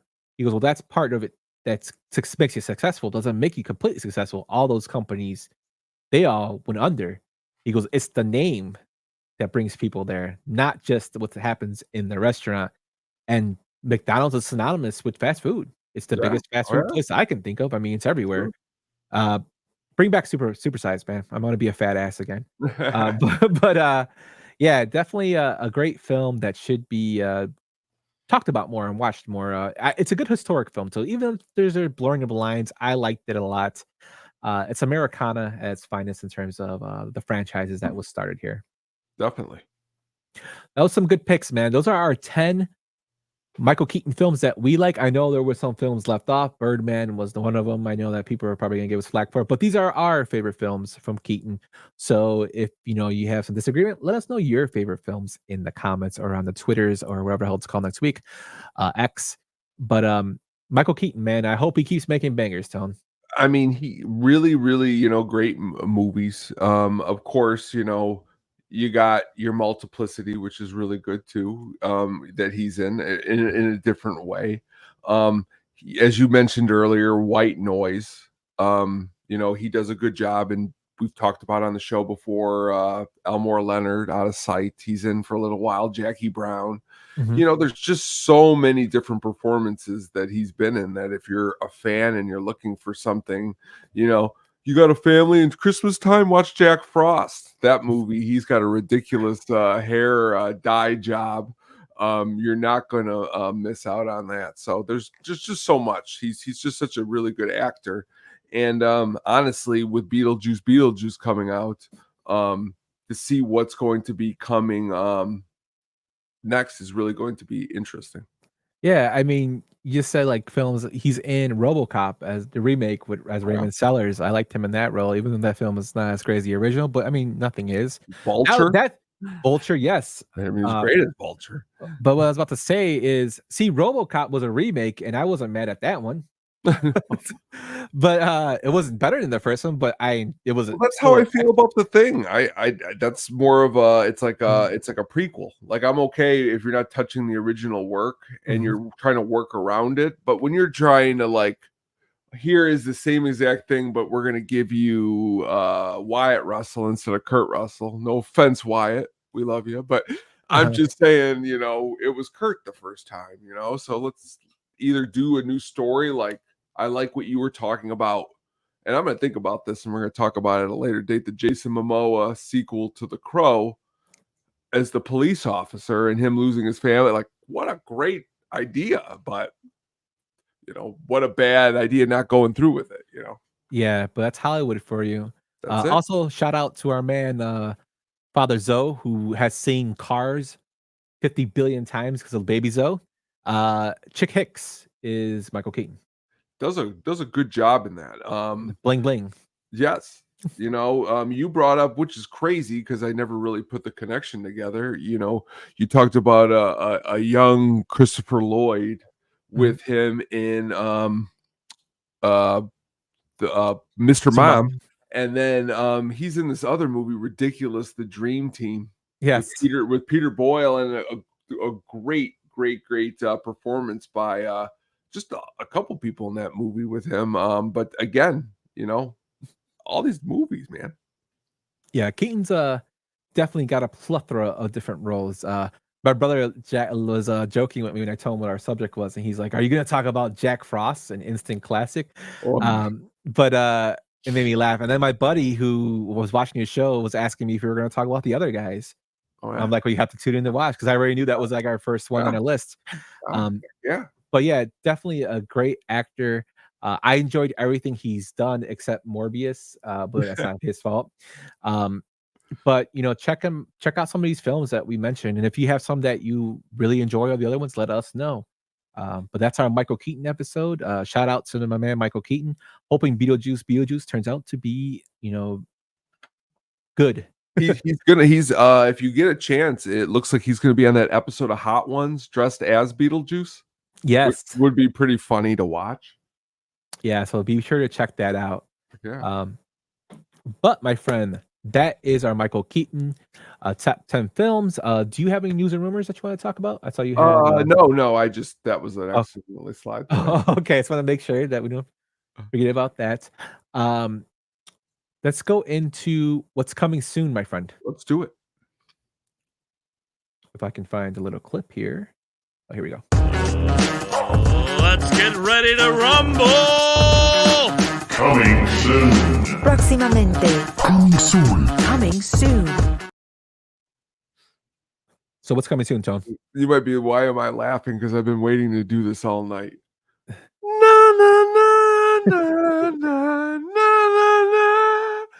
Next week, man, which was really a surprise, and I can only do is say yes, because next week we're going to be covering Jurassic Park, the classic. I saw it in the movie theaters. It was amazing. I'm really excited to dig into this one. It's got Newman. It's got a whole lot of people. It's going to be a good time, man. Yeah, and first of all, to that singing rendition. Wow. Wow. The reason that we're going to go into this film is there's been a lot of talk about the new Jurassic World sequel, who just cast Scarlett Johansson in the film. Of course, the other sequel they had, the original cast come back for Jurassic World. So I figured since that's been in the news, let's go back to the original that was epic for a person who loves dinosaurs. I read Michael Crichton's books after the fact, of course. But I remember seeing this film in theater as well, and I love to go down those journeys of us experiencing films in the theater. Great. Yeah, so I'm really looking forward to this one. So we will be back on Friday next week at probably 8:30ish again for a deep dive. Yes, the film is 31 years old. It's ridiculous, man. 31 years for Jurassic Park. Crazy stuff. We will be back for the deep dive into Jurassic Park. Again, that includes the development, the film breakdown, and the critical reception and fan theories from the film. I'm a huge fan of Jurassic Park. I can watch anything about dinosaurs. I know my buddies are. My buddy, one of my best friends, talks about dinosaurs all the time, which is kind of funny. Mookie Wilson, who was a famous Mets player, said he had to believe in dinosaurs because they believe in him. That's an actual quote. You can actually look that up. He actually said that to a newspaper. So check out, Jurassic Park Watch. We watched it for another time and come and chill with us on Friday for the deep dive. And just a heads up, going forward after the baseball season, usually we do Sunday when I have a game on Friday. Today I didn't go to the game, so we did our usual Friday schedule. Once the baseball season is over, we'll be predominantly Fridays at 8:00 will be our time. I actually like this. It's a nice little reset to start to the weekend. I was checking too. I could be wrong, but I think the last 2 weeks, even the baseball season, they're on the road on the weekend. Mm-hmm. So yeah, it's kind of like, so just a couple more weeks. If we happen to go on a Sunday, that'll be the last one. Yep. And we can get to after we get to the Sugar Baggy soundtrack of the week. Let's go into that tone right now, the Sugar Baggy soundtrack pick of the week, and then we can get to our closing up and put button on this sucker. Okay? Do it. Right. The Sugar Baggy soundtrack pick of the week. Clinton. George Clinton. Parliament Funkadelic. And a Parliament Funkadelic.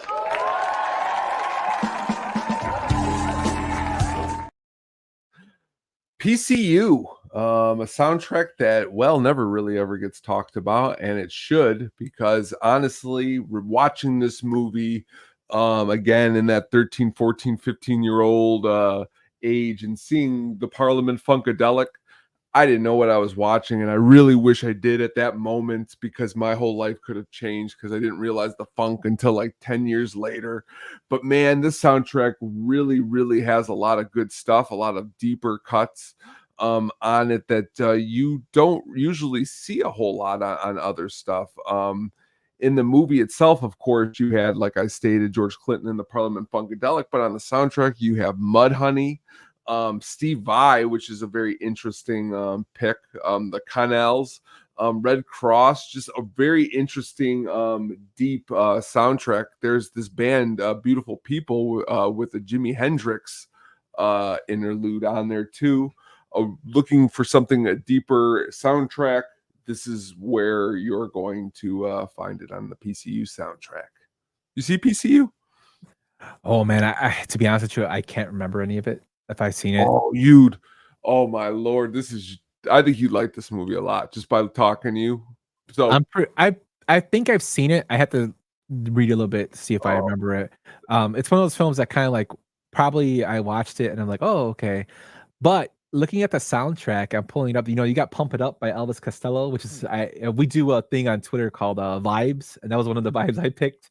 I love that song, even though to be honest with you, I discovered that song. There should be an encyclopedia. I don't know if you remember this. I'm dating myself. Called Encarta. Do you remember Encarta? Online encyclopedia. Oh yeah. I had Encarta before I had internet. Before I had America Online, I had the Encarta, and I was just looking. I would look up stuff on the encyclopedia just because I was a nerd. And "Pump It Up" was one of the songs they played on there, and that got me like listening to it. So I used Napster, and I got Encarta. I got downloaded "Pump It Up." That's where I got most of my music from. Oh, that's awesome. Back then, I really liked. I like Elvis Costello, another guy who doesn't get talked about a lot. You got Prince on here for Erotic City, Afternoon Delights on here. Henry Rollins. Great. If you do sit down and watch it, I mean, if you saw on the screen there, of course, Jon Favreau is a really great performance. Jeremy Piven, if you ever enjoyed him in anything, he's equally as great in this. David Spade is a real prick. Good job, which he always usually is. The soundtrack and the music tie the bow all over across it. And honestly, tonight on a couple of, like I said, that soundtrack that we had for the Night Shift soundtrack, that lot of good music on there. Even honestly, Danny Elfman's score for the Batman Returns soundtrack is really good. So had a really music central, good music tonight. Yeah, good pick, man. I'll definitely check this one out. I have to see if I can find where to watch it. But I'll definitely check it out. Good picks, man. Thank you. So that is our show tonight. Before we go, I do want to send some condolences out for those who listened to our show a couple episodes ago where we had Michael Keaton on. He did one of our In Defense Of for the what movie was it? He did Iron Man 2. Iron Man 2. He did Defense of Iron Man 2. I'm sorry, I'm Cotton. I had a brain fart there. But he does a show called the Sun Rant Show, which is a Cubs-centric podcast that's been going on, I think, since 2012, if I'm not mistaken. All good guys over there. His co-host, Danny Rocket, who's actually been a supporter of our show when we first started out previously. I told him I was doing a podcast. He let me promote my stuff on his. That's awesome. His stuff. His Discord, and like I said, Cotton's been one of our biggest supporters. Danny's mom passed away, unfortunately. Big Cubs fan. The world lost a big Cubs fan. So I just want to send my condolences out to him and send positive vibes out to Danny. Danny's a real good dude. If you know who Danny is, he did send out a link in the Ranters group as well as on Twitter, I believe, if you want to watch the services, which I believe are tomorrow. Be sure to do so. Also, he has some spots where if you want to donate, they didn't want flowers. They wanted to go to, I believe, a couple of charities. Just show him your support. Danny's a good guy. So sorry to end, on a low note, but I just wanted to say that because Danny's a good dude and those guys have supported us, and just want to send out our condolences to him. Also, if you guys haven't, check out Marge Raguso, aka Carmela Soprano. Not Carmela Soprano. What's her name? Emo Carmela Soprano on Twitter. One of our fellow penguins. She's doing the PKD walk. She does it every year. She does it in September. If you want to donate for her walk, she has her link on there. We'll drop our link on our website as well as in the comments for the YouTube. Be sure to check it out if you can. penny, a dollar, anything you do, just show her support. It's also for a good cause. So shout out to Marge for doing that. Sorry, Tone, to give it a little, bring it a little down a little bit. Oh no. I mean, we like to reach out and really always share care to people who are awesome. And honestly, I saw that online with Danny and I felt really bad. Obviously, I've lost my mom and I can immediately understand where he's at because she seemed to be a huge Cubs fan. And honestly, what better thing to do than just to say a little bit of condolences. So, man, that's what we do here. Yeah. But thank you everyone for listening, for watching, for commenting. Tone, we have you have a busy week coming up. We have the Hook Up on Music coming up on Wednesday. Tell everybody about your last episode and what you got coming up. Last episode, lots of awesomeness. Had a good time. Talked to Keith Moon, which is a really great drummer for The Who. Went in depth for some new artists. This new art band that I really enjoy called BBY. This new song called Kinky. Really, really good stuff. Also, this upcoming week, Yumper brought up Elvis Costello. He will be one of the features on this upcoming episode, so please check that out. Yes. Also check out the SadisticPenguinStudios.com where we're dropping blogs, as well as our podcast. Getting Drafting here is coming with a special Sunday show tomorrow on our YouTube channel. I believe it's at early in the day. Yes, it sure is. I said tomorrow. Tomorrow's Saturday. Sunday. But Sunday, it's coming on Sunday with Dougie from the Chicago Sports Bums and one of our own, Bruhan Luke, who does Grateful Ducks. He's also doing a tailgate for college football tomorrow on our. It's going to be at 8 p.m. on Sunday. Okay, 8 p.m. on Sunday, and Luke's doing the tailgate tomorrow at 9:30, I believe, on our YouTube channel. So he'll be talking all college football. Luke is probably one of the most knowledgeable people I know about college football. So whenever I have questions, I talk to him about it. I always ask him if Illinois is going to be in the top 25 rankings, and he laughs at me. But check him out, show him a little love. He talks. He has some good stuff. He was the first one to reach out to me with those Pearl Jam tickets privately, and I unfortunately had to decline. And then my coworker at work also got invited to Pearl Jam, and he had to decline. So we sat there really upset today after looking at the set list. He's a great man. Check out the Ducks. Yeah, check out the Ducks if you can. And check out everything at Sadistic Penguin Studios. Thank you again, everyone, for watching, listening, commenting, and just putting up with us go on rants. If you like the Crow remake, I'm sorry, but I did not. But thank you so much. And we'll be back on Friday for some Jurassic Park. Take care, everybody. Thanks for listening to the At the Show podcast, a Sadistic Penguin Studios production. Game over, man. It's game over. What the fuck are we gonna do now? What are we gonna do? Maybe we could build a fire, sing a couple of songs, huh? Why don't we try that?